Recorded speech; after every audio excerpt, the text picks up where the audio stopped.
بسم اللہ الرحمن الرحیم۔ دوستو، آج ہم آپ کو سنائیں گے ایک بزرگ کا واقعہ۔ ایک بزرگ حج کے سفر پر گئے تھے۔ جب وہ ایک جگہ سے گزر رہے تھے، ان کے ہاتھ میں ایک تھیلا تھا، اس میں کچھ پیسے تھے۔ اچانک ایک چور ان کے ہاتھ سے تھیلا چھین کر بھاگ گیا۔ جب چور کافی دور نکل گیا، تب اچانک اس کی آنکھوں کی روشنی ختم ہو گئی۔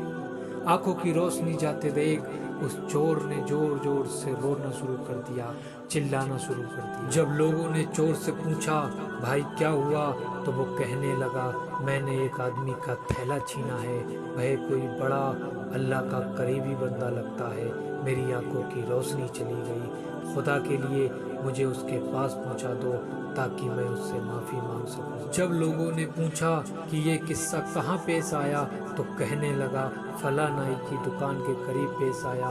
لوگ اس کو اس دکان پر لے گئے اور نائی سے پوچھا، اس طرح کا کوئی آدمی یہاں سے گزرا ہے، آپ اسے جانتے ہو؟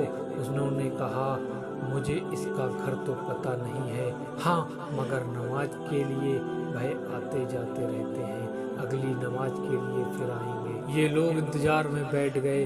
وہ بزرگ اپنے وقت پر تشریف لائے۔ لوگ اس چور کو ان کے پاس لے گئے تو اس چور نے جا کر ان کے ہاتھ پاؤں پکڑ لیے کہ مجھ سے غلطی ہو گئی، گناہ ہو گیا، شرمندہ ہوں، میری آنکھوں کی روشنی چھن گئی، آپ اپنے پیسے واپس لے لیجئے اور مجھے معاف کر دیجئے تاکہ اللہ تعالیٰ میری آنکھیں ٹھیک کر دے۔ وہ بزرگ کہنے لگے کہ میں نے تو تجھے پہلے ہی معاف کر دیا۔ یہ سن کر چور بڑا حیران ہوا، کہنے لگا، حضرت میں نے تو آپ کا تھیلا چھین کر بھاگا ہے اور آپ کہتے ہیں کہ معافی مانگنے سے پہلے ہی معاف فرما دیا۔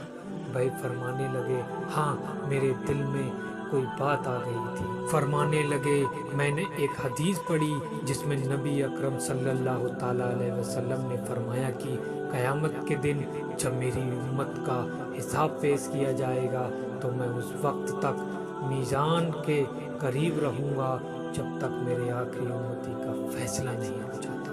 میرے دل میں یہ بات آئی کہ اگر میں نے اس چور کو معاف نہیں کیا تو قیامت کے دن یہ مقدمہ پیش ہوگا، اور جتنی دیر میں میرے مقدمے کا فیصلہ ہونے لگے گا، اللہ کے محبوب اور اللہ کے نبی صلی اللہ تعالیٰ علیہ وسلم اتنی دیر جنت سے باہر رہنا پڑے گا۔